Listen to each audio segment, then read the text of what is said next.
사범학부 학우 여러분 반갑습니다. 14주차 인간의 존엄성 탐구 시간입니다. 벌써 여러분들 종강의 시간이 다가왔습니다. 오늘은 여러분들에게 기말고사가 어떻게 이루어질 것인지 소개하고 수업을 진행하도록 하겠습니다. 여러분들이 화면에 보시는 것처럼 성적 평가는 이렇습니다. 출석 20%, 조별 발표 30%, 역량 평가 과제 20%, 그리고 이번에 보게 되는 기말고사 30%가 여러분들 성적 평가가 되겠습니다. 기말고사 출제 경향입니다.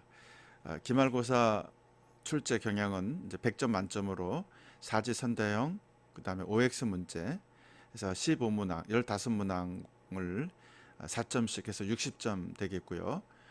단어 채우기, 가로 안에 알맞는 단어를 채우시오라고 하는 문제가 5문제 나오고 4점씩 해서 20점 되겠습니다. 그리고 논술 문제 한 문제 나오는데 20점짜리가 되겠습니다. 문제를 미리 알려드리면 인간의 진정한 행복에 대해 논하시오가 되겠습니다.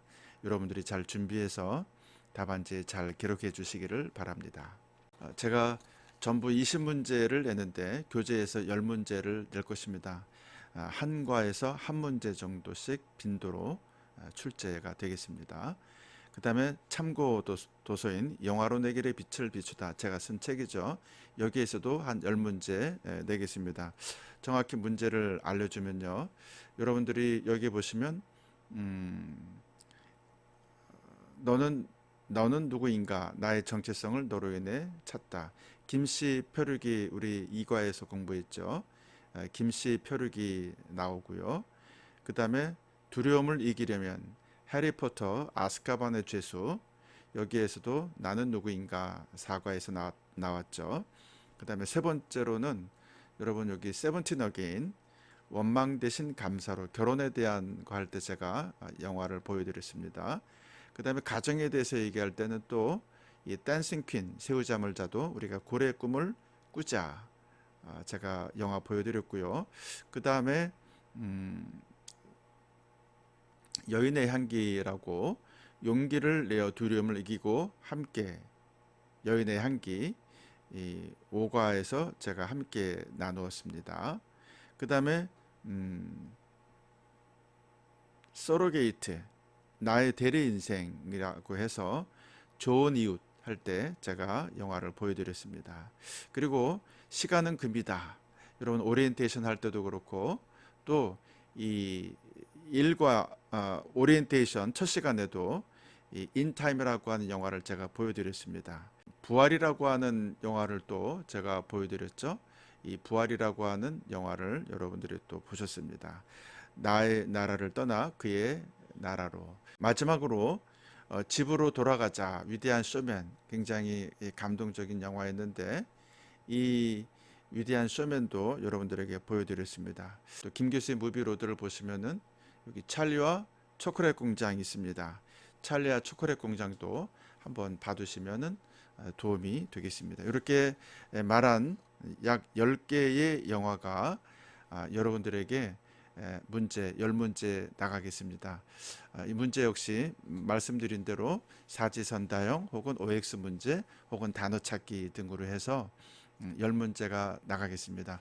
여러분들이 강의만 잘 들었다면, 또 영화를 잘 보셨다면 누구나 쉽게 쓸 수 있는 그런 문제를 낼 테니까 그렇게 이해하시면 되겠습니다. 온라인 기말고사 보는 방법이 되겠습니다. 여러분들 시험은 자기 수업 시간에 정시에 보겠습니다. 예를 들어서 내가 월요일 날 1교시 수업이다. 그럼 월요일 날 1교시가 자기 시험 시간이 되겠습니다. 2교시가 자기 수업이라면 2교시가 자기 수업이 되겠습니다.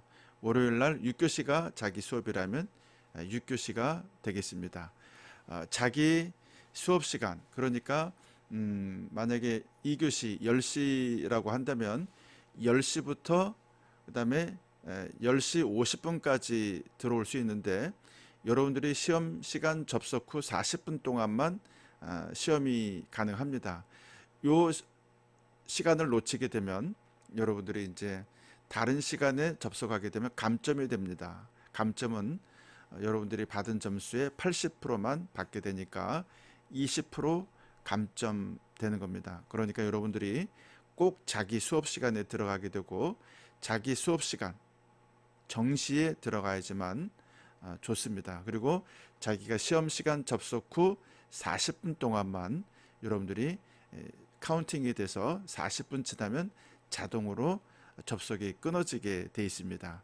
이 점을 유의하시고 여러분들이 40분 동안 시험을 잘 치르시기 바라고요.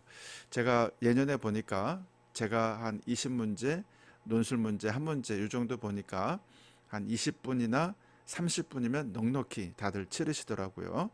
어, 밑에 보는 것처럼 교재와 참고 도서가 참고가 가능하니까 책 보고 이렇게 해도 괜찮습니다. 넉넉히 40분이라고 하는 시간을 드렸으니까 그 시간 안에 여러분들이 답안지를 잘 작성해서 제출하면 되겠습니다.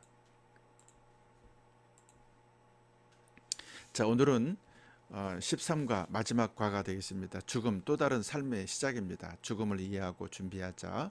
죽음이 도대체 뭐냐? 죽음의 과정을 이해해보자. 사후세계는 과연 있는 것인가? 영원한 삶을 위해 나는 준비하고 있는가? 이런 주제로 얘기해 보도록 하겠습니다. 모든 것에는 시작이 있으면 끝이 있습니다. 태어남과 죽음이 있다는 뜻이죠. 누구도 피할 수 없는 것으로 모든 인류에게 이것은 보편적인 것입니다. 현대 문명인들은 죽음의 실존에 대해 애써 외면하고 무관심을 갖고 있죠. 그러나 사실 극도의 공포에 노출되어 있는 것이 바로 인간입니다. 그러면 도대체 이 죽음이라고 하는 것이 도대체 뭔가 조금 더 생각해 보도록 하겠습니다.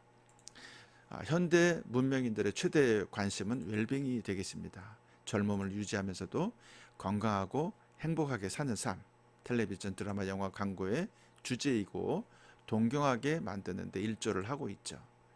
자, 서구 문명 사회는요, 젊음과 건강을 강조하고 있습니다. 노화와 죽음에 대해서는 사실은 은폐하고 고립시켜버렸죠. 현대 사회의 죽음에 대한 무관심을 고발하고 비판하는 이유가 되는 것입니다. 자, 죽음을 이해하고 준비하자. 웰 엔딩이라고 하는 말이 그래서 생겨났습니다. 웰 엔딩을 위해서는 우리는 죽음이 남의 것이 아닌 나의 것이며 내가 피하고 싶어도 피할 수 없는 아주 자연스러운 것임을 우리가 이해하고 준비해야 되겠습니다. 산다는 것도 다 모르는데 어떻게 죽음을 안단 말인가? 공자가 말했습니다. 현재의 삶을 의미 있게 사는 것이 매우 중요함을 강조한 것입니다. 그러므로 갑작스러운 죽음을 준비하고 사는 것, 이런 것들이 바로 갑작스러운 죽음에 대해서 의연하고 품위 있는 웰엔딩을 맞이할 수 있게 하는 것입니다. 죽음은 끝이 아닙니다. 생명 활동이 정지되어 다시 원 상태로 돌아오지 않는 생물의 상태로 돌아가는 것이다. 이렇게 해석을 해야 되겠습니다. 사람이 죽었다고 선언하는 기준이 심폐사가 있고요, 뇌사가 있고요, 또 식물인간이 있습니다.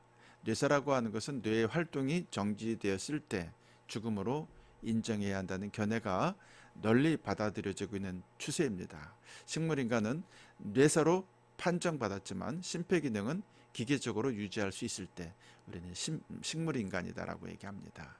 그래서 여기에서 윤리적으로 존엄적 안락사를 인정하기도 하는 것입니다. 품위 있게 죽을 수 있는 인간의 권리를 침해하는 것으로 보는 것이죠. 죽음이 다가올 때 인간이 가지게 되는 반응이 몇 단계가 있는데, 첫 번째는 부정합니다.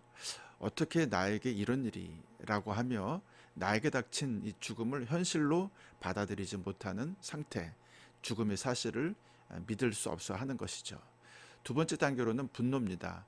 자기의 죽음을 주위에 있는 사람들의 탓으로 돌리고 가족이나 의료진들에게 공격적인 분노의 자세를 갖게 되는 것입니다.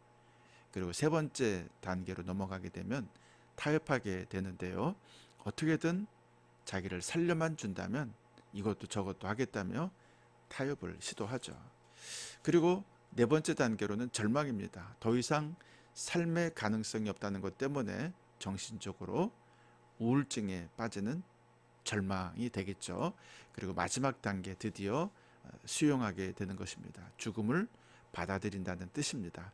이제 나는 죽는다는 사실을 받아들이고, 이때 중요한 것은 이 죽음은 그 자체로 끝이 아니라 죽음 이후에 생이 있다는 희망과 믿음을 가질 때 두려움을 극복할 수 있고 죽음을 새로운 태도로 우리가 수용하게 된다는 사실입니다. 여러분, 사후세계에 대해서 생각해 보신 적 있죠? 생물학적, 의학적인 관점에서 이 죽음은 그 자체로서 생의 소멸과 종말입니다. 그렇지만 종교적인 관점에서 이 죽음이라고 하는 것은 종말이 아니라 새로운 삶의 단계로 나아가는, 그래서 반드시 내가 통과해야 될 관문인 것입니다. 다르죠? 생물학적, 의학적 관점에서 죽음은 자체로 생의 소멸과 종말이지만, 종교적인 관점으로는 우리가 새로운 삶의 세계로 나아가기 위해 반드시 통과해야 할 관문이라는 사실입니다. 죽음이라고 하는 것은 사후 세계를 가기 위한 하나의 관문이다. 통과의 문이다. 지금 우리 눈에 보이지 않는다고 우리가 사후 세계를 쉽게 부정해 버릴 수는 없기 때문입니다. 여러분들은 영원한 삶을 위해 준비하고 계십니까? 웰 엔딩의 삶을 위한 지혜의 왕 솔로몬의 조언입니다. 반드시 죽을 때가 있음을 기억하라. 성경 말씀 전도서 3장 1절 3절입니다. 범사에 기한이 있고 천하 만사가 다 때가 있나니 날 때가 있고 죽을 때가 있으며, 심을 때가 있고 심은 것을 뽑을 때가 있으며, 죽일 때가 있고 치료할 때가 있으며, 헐 때가 있고 세울 때가 있다. 이렇게 때가 있다라고 말씀하고 있습니다. 두 번째, 인생은 동물과 달리 죽음 이후의 삶이 있음을 기억하라 라고 말씀하고 있습니다. 그래서 사람들에게는 이 영원을 사모하는 마음을 주셨다라고 말씀하고 있습니다. 자, 그리고 죽음 이후에 하나님의 심판이 있음을 기억하라 라고 말씀하고 있습니다. 그리고 마지막으로 죽기 전에 창조주 하나님을 기억하라, 찾으라 라고 말씀하고 있습니다. 흙은 여전히 땅으로 돌아가고 영은 그것을 주신 하나님께로 돌아가기 전에 기억하라, 이런 말씀이 성경에 있습니다. 오늘 성경입니다. 너는 청년의 때에 너희 창조주를 기억하라. 곧 곤고한 날이 이르기 전에 나는 아무 낙이 없다고 할 해들이 가깝기 전에 라고 말씀하고 있습니다. 생각 나누기입니다. 죽음이란 무엇이라고 정의할 수 있는가? 여러분, 저는 여러분들에게 이번 학기 내내 이 죽음에 대해서 한두 번 얘기했는데, 죽음이라고 하는 것은 우리 코의 호흡이 끊어지는 것은 육체적인 죽음이죠. 그것도 죽음이 하나죠. 그렇지만 보다 더 본질적인 죽음의 의미는 관계의 단절이다라고 제가 말씀드려 왔습니다. 나라고 하는 존재는, 나는 아무개 아이의 아빠, 너는 누구누구의 자녀, 이런 수많은 관계의 조각으로 얽혀진 존재, 이것이 바로 나의 정체성이라고 말할 수 있습니다. 죽음이라고 하는 것은 그 관계가 단절되는 것을 말합니다. 나에게 사랑하는 사람이 단절되어 떨어져 나갈 때 그 고통, 이것은 이루 말할 수 없는 것이죠. 나의 사랑하는 모든 사람들이 단절되어 나갈 때 나는 고립된, 그리고 홀로 된 그런 고통을 느끼게 될 것입니다. 이것이 바로 고립감이고, 이것이 바로 죽음의 고통이다라고 말할 수 있습니다. 보여줄 영화는 바로 부활이라고 하는 영화입니다. 예수 그리스도께서 십자가에 죽으시고 부활하신 그 영상, 그 부활을 경험한 사람만이 새로운 관계를 맞이하게 돼서 죽음을 극복하게 된다는 사실입니다. 여러분들에게 늘 말씀드리지만, 우리가 경험해 보지 못한 죽음, 우리가 경험해 보지 못한 그 부활에 대해서 우리가 어떻게 느끼고 어떻게 알 수 있겠습니까? 아무리 말한들 나의 것으로, 나의 경험으로 다가오지 않습니다. 그러나 내가 직접 사랑하는 사람의 죽음을 목격했다면, 그리고 내가 직접 사랑하는 사람의 부활을 목격했다면 이건 좀 차원이 다른 것입니다. 그래서 사랑으로 다시 하나가 되어지고 부활을 경험하게 되고 새로운 인생을 경험하게 되는 것은 전혀 다른 차원의 세계라고 하는 것입니다. 이 영화를 보시면서 여러분들이 또 새로운 생각들을 했으면 좋겠습니다. 수고했습니다.